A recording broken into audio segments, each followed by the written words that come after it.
Orang berpikir heran, apa yang mereka kejar ke Palestina? Andai ada orang ingin merebut Irak, masuk akal. Merebut Irak karena banyak sumur-sumur minyak. Andai ada mau ekspansi ke Kuwait, masuk akal, karena sumur minyak di Kuwait banyak. Kenapa kembali ke Palestina? Ada apa? Tanah yang tandus, tanah yang kering kerontang. Mereka ingin membuat sebuah negara dengan keyakinan akan turun Mesias, sang juru selamat yang dijanjikan oleh Tuhan, dengan syarat orang-orang Yahudi mesti kembali ke negeri yang dijanjikan Tuhan. Yang kedua, Mesias sedang menunggu. Mesias melihat ke bawah. Kalau dia tengok di bawah masih banyak gurun pasir, dia tidak mau turun. Dia ingin melihat hijau. Kalau sudah dibentang karpet hijau, baru dia turun ke bawah. Maka yang dimaksud dengan hijau itu adalah ditanami tanaman-tanaman hijau, penghijauan yang luar biasa. Dan ketika Israel masuk ke Palestina, mereka ambil tanah itu, mereka hancurkan rumah orang Islam, mereka buat tembok panjang. Penjara terbesar dan terpanjang di dunia adalah Palestina. Mereka kurung orang Palestina. Mereka buat tembok beton yang tinggi, panjangnya 700 km lebih. Dari Pekanbaru kita lihat, Anda menuju Medan Sumatera Utara 600 km. Mereka membuat tembok tinggi 700 km.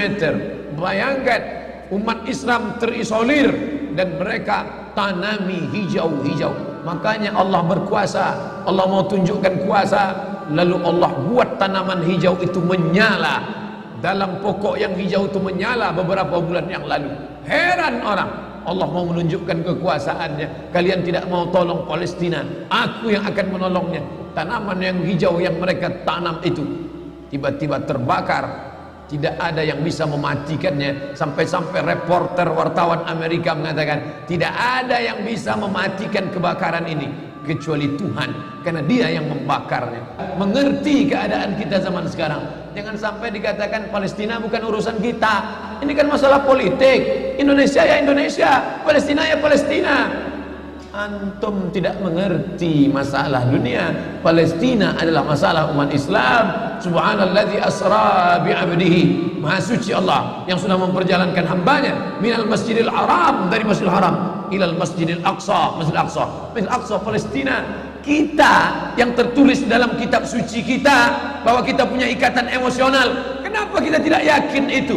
Yahudi ajarannya dibuat-buat, ajarannya mitos, tapi mereka punya keyakinan yang luar biasa. Mereka rebut negeri itu, mereka kuasai, mereka hancurkan negeri musuh. Atas dasar apa?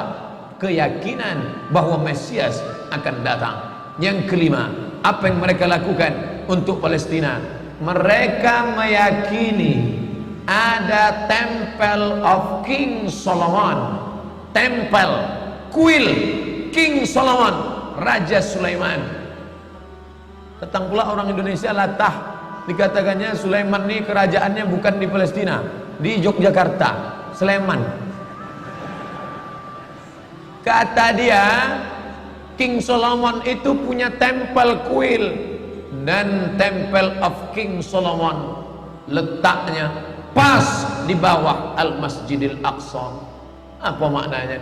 Mereka mengeruk setiap hari, bulldozer, traktor, ekskavator, terus mengeruk keliling Masjidil Aqsa. Mereka ingin meruntuhkan Masjidil Aqsa.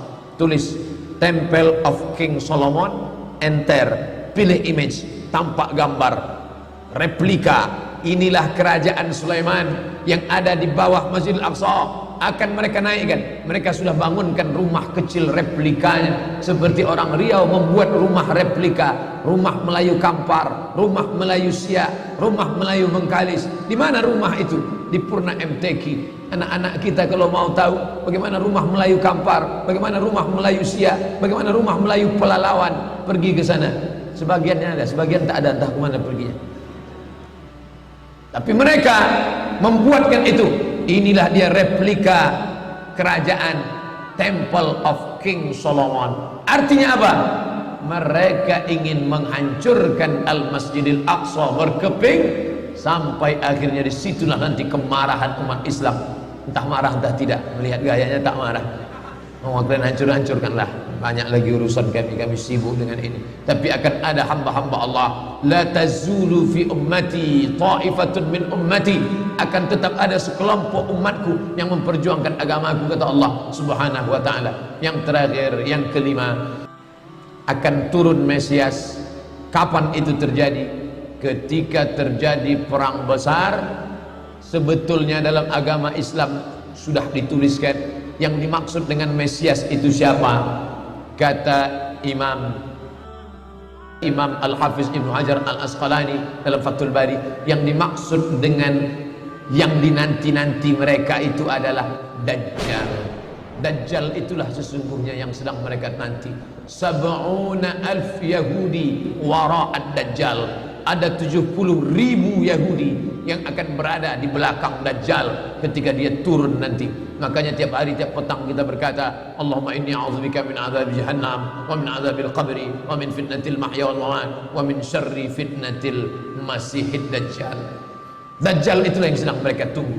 Dajjal itulah yang sedang mereka nanti-nantikan.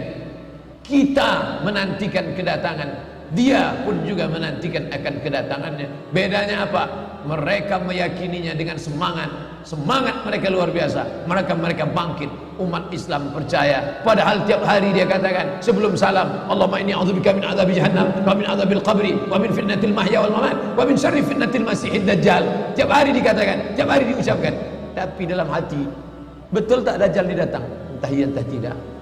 Mereka yakin Dajjal akan datang, tapi mereka katakan itulah pemimpin kami, itulah Tuhan kami, itu adalah jelmaan daripada Tuhan kami, itu yang akan menghancurkan dunia, dia akan menjadi panutan kami.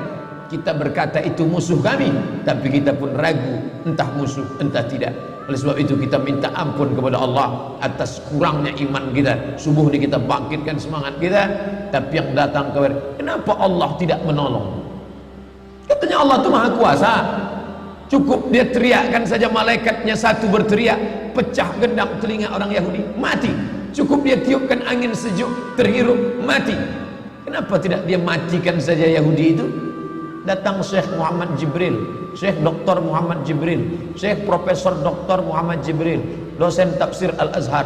Kami undang, mahasiswa Indonesia mengundang di waktu di Mesir dulu kuliah. Lalu saya tanya, Assalamualaikum Syekh. Ya, kaum Ad binasa, kaum Samud binasa, kaum Midian binasa, kaum Iram binasa, kaum Fir'aun binasa. Kenapa Allah tidak membinasakan Israel ini? Senyum Syekh Muhammad Jibril. Apa kata dia? Ya beni, anakku, seandainya Allah membinasakan Israel ini, lalu apa yang tersisa untukmu? Ditunjuknya saya. Seandainya Allah membinasakan Israel ini, lalu apa yang tersisa untukmu? Terdiam saya. Allah sengaja sisakan ini sebagai medan jihad kita menolong agama Allah Subhanahu wa ta'ala.